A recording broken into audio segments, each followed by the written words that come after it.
അരുൺ അനിരുദ്ധൻ, പോൾസൺ സക്രിയ എന്നിവരെഴുതി അരുൺ അനിരുദ്ധൻ സംവിധാനം ചെയ്ത് ബേസിൽ ജോസഫ്, ടോവിനോ തോമസ് എന്നിവരെ പ്രധാന കഥാപാത്രങ്ങളെ അവതരിപ്പിക്കുന്ന ഏറ്റവും പുതിയ സിനിമയാണ് അതിരടി. പടക്കളം സിനിമ വന്നിരുന്നെങ്കിലും ഒത്തിരി നാൾക്ക് ശേഷം നമുക്ക് കംപ്ലീറ്റ്ലി ഒരു ക്യാമ്പസ് മൂവി എന്ന് പറയാവുന്ന ഒരു സിനിമ ആണ് കിട്ടിയിരിക്കുന്നത്. ഒരു കംപ്ലീറ്റ്ലി ഒരു 2.5 മണിക്കൂർ ഒരു തമാശയും ആക്ഷനൊക്കെ ആയിട്ടുള്ള ഒരു 100% എന്റർടൈനർ തന്നെയാണ് അതിരടി. നമുക്ക് നേരത്തെ ട്രെയിലറിലും അല്ലെങ്കിൽ അവരുടെ ഇന്റർവ്യൂസിലൊക്കെ പറഞ്ഞ പോലെ മെയിൻ ക്യാരക്ടറായിട്ട് വരുന്നത് സാംകുട്ടി അല്ലെങ്കിൽ സാംബോയ് എന്ന് പറയുന്ന ബേസിൽ ജോസഫിന്റെ ക്യാരക്ടർ തന്നെയാണ്. അപ്പോൾ ഒരു ജെൻസി കോളേജ് ബോയ് ആയിട്ടാണ് ബേസിൽ ജോസഫ് ഇതിനകത്ത് വന്നിരിക്കുന്നത്. അത് പുള്ളിക്കാരൻ ആ ക്യാരക്ടറിനോട് 100% നീതി പുലർത്തിയിട്ടുണ്ട്. കാരണം നേരത്തെ ഇന്റർവ്യൂസിൽ പുള്ളിയും ടോവിനോയും വന്നിട്ട് പറയുന്നുണ്ടായിരുന്നു, അതായത് 10 കിലോയും 15 കിലോയൊക്കെ അവർ ബേസിൽ ജോസഫ് വെയിറ്റ് കുറച്ചു ഈ ഒരു ക്യാരക്ടറിലേക്ക്. അതായത് മീശൻ താടിയൊന്നും പഠിച്ച് പ്രായമാക്കി കാണിക്കാൻ വേണ്ടി ചെയ്യാതെ ശരിക്കും ആ ഒരു വെയിറ്റ് ഒക്കെ കുറച്ച് വെച്ചിരിക്കുന്ന ആ ക്യാരക്ടറിലേക്ക് ട്രാൻസ്ഫോം ആയിട്ടുണ്ട്. അതുപോലെ മാനറിസംസ് ഒക്കെ ആണെങ്കിലും ശരിക്കും ബേസിൽ ജോസഫ് ശരിക്കും അഴിഞ്ഞാടിയിട്ടുണ്ടെന്ന് തന്നെ നമുക്ക് പറയാം. ഇമോഷണൽ ആയിട്ടുള്ള ഒരു ബാക്ക് സ്റ്റോറിയും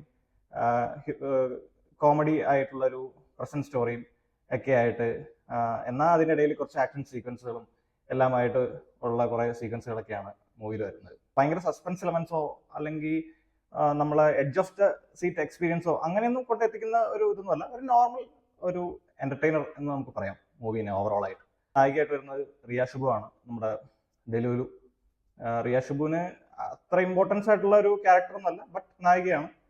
പിന്നെ അത് കൂടാതെ നമുക്ക് ഒത്തിരി പരിചയമുള്ള കുറെ സോഷ്യൽ മീഡിയ ഇൻഫ്ലുവൻസേഴ്സ് ആയിട്ടുള്ള കുറച്ച് പേരെയൊക്കെ നമുക്ക് സ്ക്രീനിൽ കാണാൻ പറ്റും. അതിൽ മെയിനായിട്ട് പരശു എന്ന് പറയുന്ന ക്യാരക്ടർ ചെയ്തേക്കുന്നത് ഷെൽവിനാണ്. ജൂണിന് ശേഷം ഷെൽവിനെ ഇത്രയും ലെങ്തി സ്പേസിൽ ഒരു സ്ക്രീനിൽ കാണുന്നത് ഈ മൂവിയിലാണ്.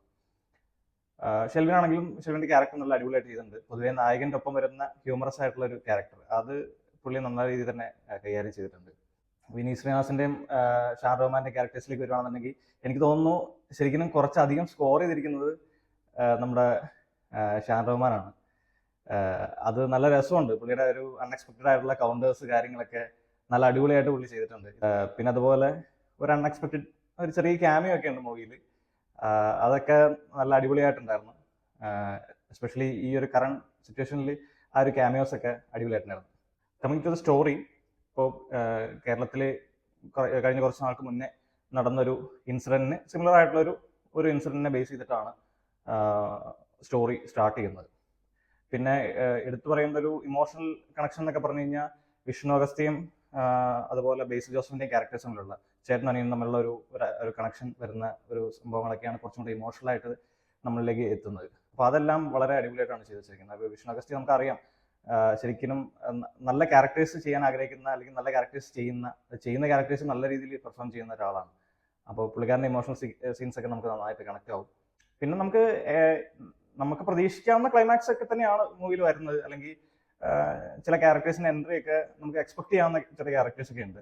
പിന്നെ ഇപ്പൊ മ്യൂസിക്കിലേക്ക് വരുവാണെന്നുണ്ടെങ്കിൽ അതിനകത്ത് മൂവിയിൽ ബാക്ക്ഗ്രൗണ്ട് സ്കോർസ് ഒക്കെ അടിപൊളിയായിരുന്നു. ബട്ട് സോങ്സ് ഒന്നും വലിയ പ്രാധാന്യം അല്ലെങ്കിൽ എടുത്തു പറയത്തക്കതായിട്ടുള്ള സോങ്സ് ഒന്നും മൂവിയിൽ അങ്ങനെ എനിക്ക് ഫീൽ ചെയ്തില്ല.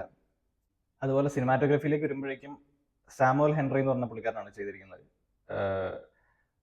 ആ ഒരു സിനിമാറ്റോഗ്രഫിയും അതായത് അവിടെ പ്രോഗ്രാം നടക്കുന്ന സമയത്ത്, അതായത് ഈ ഫെസ്റ്റിന്റെ ടൈമിൽ പ്രോഗ്രാം നടക്കുന്ന സമയത്ത് യൂസ് ചെയ്തിരിക്കുന്ന ഹെലിക്യാം ഷോട്ടുകൾ കാര്യങ്ങളൊക്കെ അതൊക്കെ അടിപൊളിയായിട്ടാണ് ചെയ്തിരിക്കുന്നത്. പിന്നെ ചമൻ ചാക്കോ നമുക്കറിയാം, പുള്ളിയുടെ അസാമാന്യമായിട്ടുള്ള എഡിറ്റിങ് പുള്ളി നല്ല അടിപൊളിയായിട്ട് ചെയ്തിട്ടുണ്ട്. ഓവറോൾ നല്ലൊരു എക്സ്പീരിയൻസ് ആണ് മൂവി ഫുള്ള്.